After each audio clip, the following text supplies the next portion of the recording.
High বন্ধুরা, তোমরা সবাই কেমন আছো? আমি ভীষণ ভালো আছি।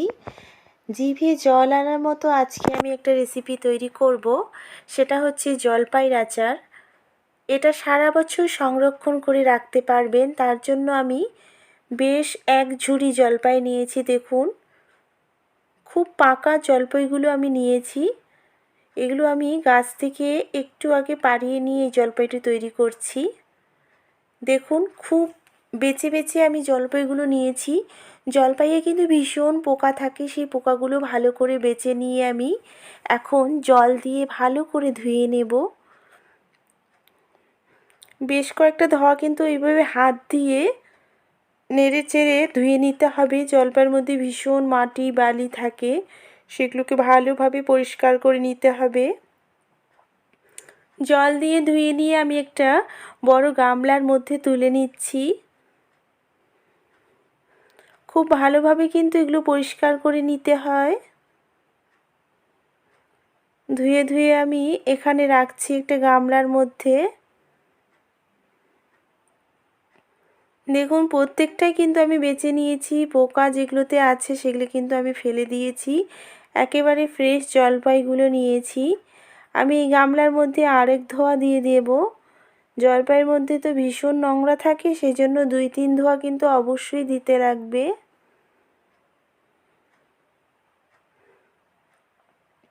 দেখুন, এভাবে জল দিয়ে ধুয়ে নিতে হবে।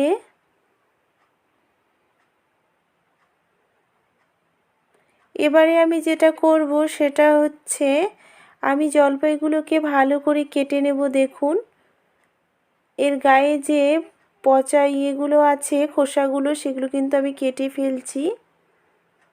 আর খোসা সমেত আমি এইভাবে কেটে নেব। দেখুন, গায়ের যে আঁশটা আছে সেটা কিন্তু কেটে কেটে নিতে হবে।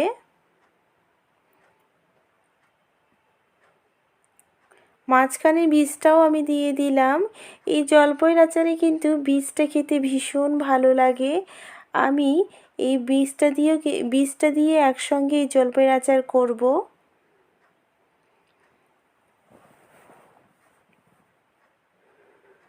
দেখুন, কাটাগুলো আমার হয়ে গেছে। আমি এবার এই জলের মধ্যে সেদ্ধ করে নিচ্ছি। এই জলপাইয়ের আচার কিন্তু আমি উনানে তৈরি করব, একটা বড় কড়াইয়ে তৈরি করছি। দেখুন, আমি কিন্তু অনেকটা পরিমাণে জলপাইয়ের আচার তৈরি করছি। একবারে অনেকগুলো আচার হবে। আমি উনুনে এই রেসিপিটি তৈরি করব। গরম জল একটু ভাপিয়ে নিতে হবে। এবারে এটাকে নাড়াচাড়া করে নেব।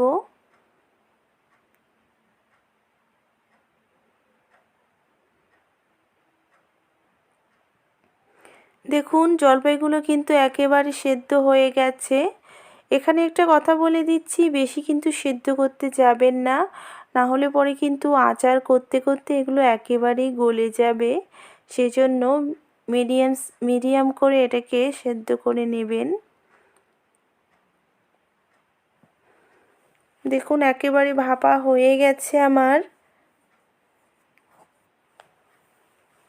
এবারে আমি একটা গামলার মধ্যে এটাকে জল ঝরিয়ে তুলে নিচ্ছি।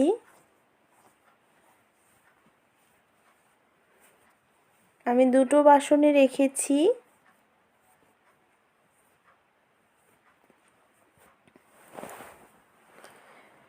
দেখুন, এভাবেই তুলে নেব। যেহেতু অনেকটা পরিমাণ, সেহেতু কিন্তু এগুলো সময় অনেকটাই লাগছে।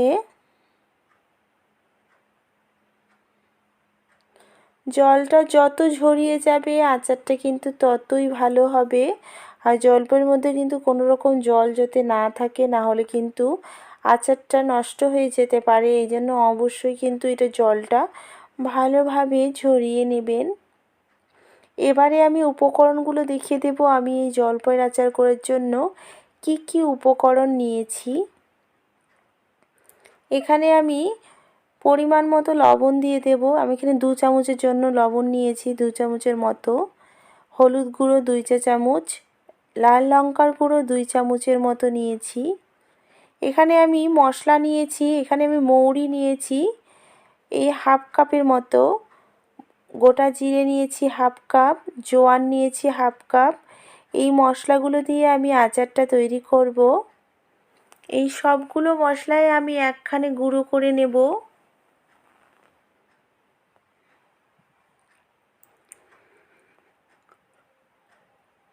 দেখুন গুঁড়ো করা আমার হয়ে গেছে। আমি মিক্সার মেশিনে এটাকে গুঁড়ো করে নিয়েছি। দেখুন এভাবে খুব মিহি করে গুঁড়ো করে নিতে হবে।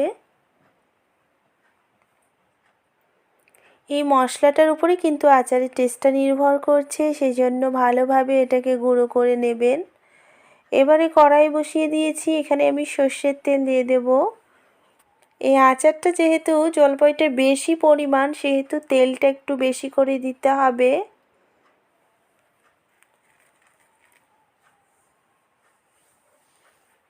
তেলটা গরম হয়ে গেছে। এবারে লাল লঙ্কার গুঁড়া, হলুদের গুঁড়ো আর স্বাদ মতো লবণ আমি এখানে দিয়ে দেব এই তেলের মধ্যে।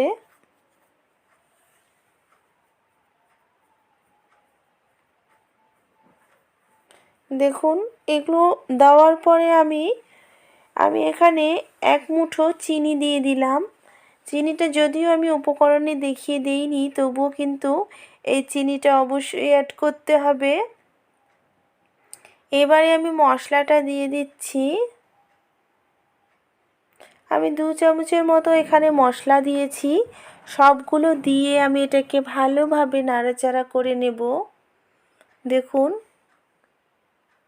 খুব ভালোভাবে নাড়াচাড়া করে নিতে হবে।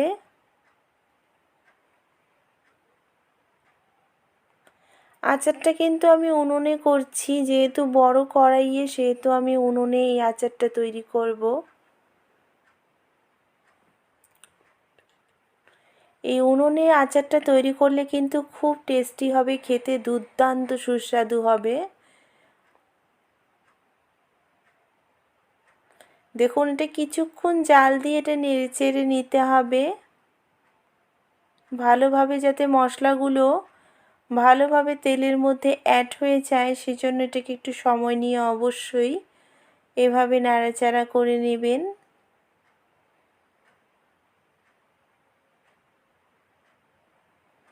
এবারে আমি সেদ্ধ করা জলপাইগুলো দিয়ে দেব। দেখুন এভাবে কিন্তু সেদ্ধ করে নিতে হবে।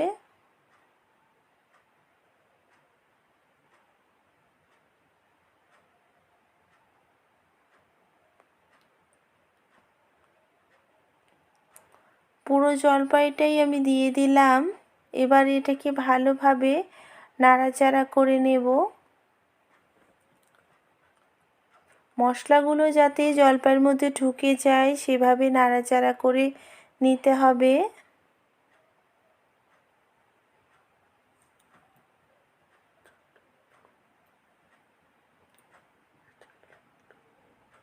জালটা কিন্তু এই মুহূর্তে একটু কমিয়ে দিতে হবে, না হলে কিন্তু আচারটা পোড়া লেগে যাবে। এই জন্য জালটা কমিয়ে দিয়ে কিন্তু এটাকে নাড়াচাড়া করে নেবেন, যাতে জলপাইয়ের মধ্যে মশলাগুলো ঢুকে যায়। এই জন্য জালটাকে একটু কমিয়ে দেবেন। আর জলপাইয়ের মধ্যে মশলাগুলো যত ঢুকিয়ে যাবে আচারটা খেতে ততই বেশি ভালো লাগবে। দেখুন আচারটা এমনভাবে আমি নাড়াচাড়া করছি, মনে হচ্ছে জিভে আমারই জল চলে এসেছে। দেখতে যেমন সুন্দর, খেতেও দুর্দান্ত সুস্বাদু। দেখুন জলপাইয়ের আচারটা একেবারে তেলের মধ্যে ডুবিয়ে গেছে।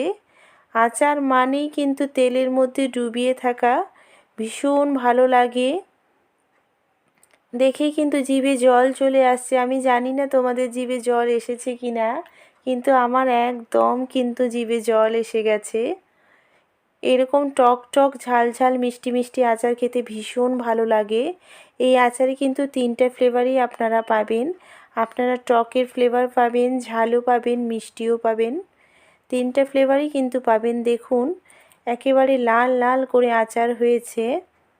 এটা খেতে রুচিটাকে আপনার বাড়িয়ে দেবে। আপনারা যে কোনো জিনিসেই খেতে পারেন, আপনার রুটির সঙ্গেও খেতে পারেন, ভাতের শেষ পাতেও খেতে পারেন। এটা রুচিটাকে হাই করবে আর আপনার খাওয়ার রুচিটাকে বাড়িয়ে দেবে। এই জন্য এই আচার তৈরি করে কিন্তু আপনারা যে কোনো আইটেম দিয়ে খেতে পারেন।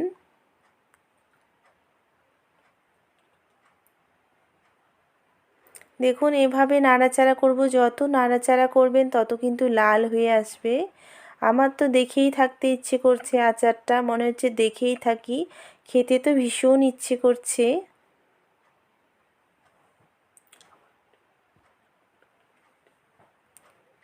দেখুন একেবারে রেডি হয়ে গেছে, কিন্তু এটা অনেকক্ষণ নাড়াচাড়া করতেও হয় না। জলপাইয়ের মধ্যে পুরো মশলা তেল ঢুকে গেছে, মানে দুর্দান্ত সুস্বাদু হবে এটা। দেখুন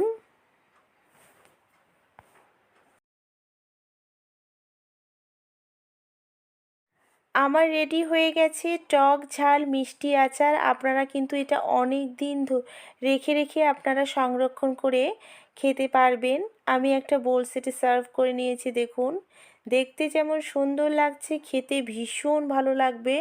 আপনারা প্লিজ প্লিজ বাড়িতে অবশ্যই অবশ্যই একবার ট্রাই করুন, দেখুন আপনাদেরও খুব ভালো লাগবে। দেখে তো আমার জিভে জল এসেই গেছে, আমি একটু পরে খাবো। আপনারাও কিন্তু আপনাদের জিভেও জল এসেছে, আপনারা ঝটপট তৈরি করে নিন এই সহজ পদ্ধতিতে জলপাইয়ের আচার। কেননা জলপাইয়ের আচারটা খেতে ভীষণ ভালো লাগে, সবাই খুব পছন্দও করে। আর এখনও যারা আমার চ্যানেলকে সাবস্ক্রাইব করেননি তারা প্লিজ প্লিজ আমার চ্যানেলকে অবশ্যই সাবস্ক্রাইব করবেন, এই ছোট রিকোয়েস্টটা আপনাদের কাছে আমার রইল। আপনারা বেশি বেশি করে ভিউজ করুন আর নতুন ফ্রেন্ডদের সঙ্গে শেয়ার করে আমার চ্যানেলকে অবশ্যই সাবস্ক্রাইব করে দেবেন। আর কমেন্ট বক্সে সবাই তো কমেন্ট করছোই, আমি সবার কমেন্ট দেখছি। নতুন নতুন রেসিপি পেতে কমেন্ট বক্সে লেখো, আমাকে জানিও। আর আমার ভিডিও দেখার জন্য অনেক অনেক ধন্যবাদ।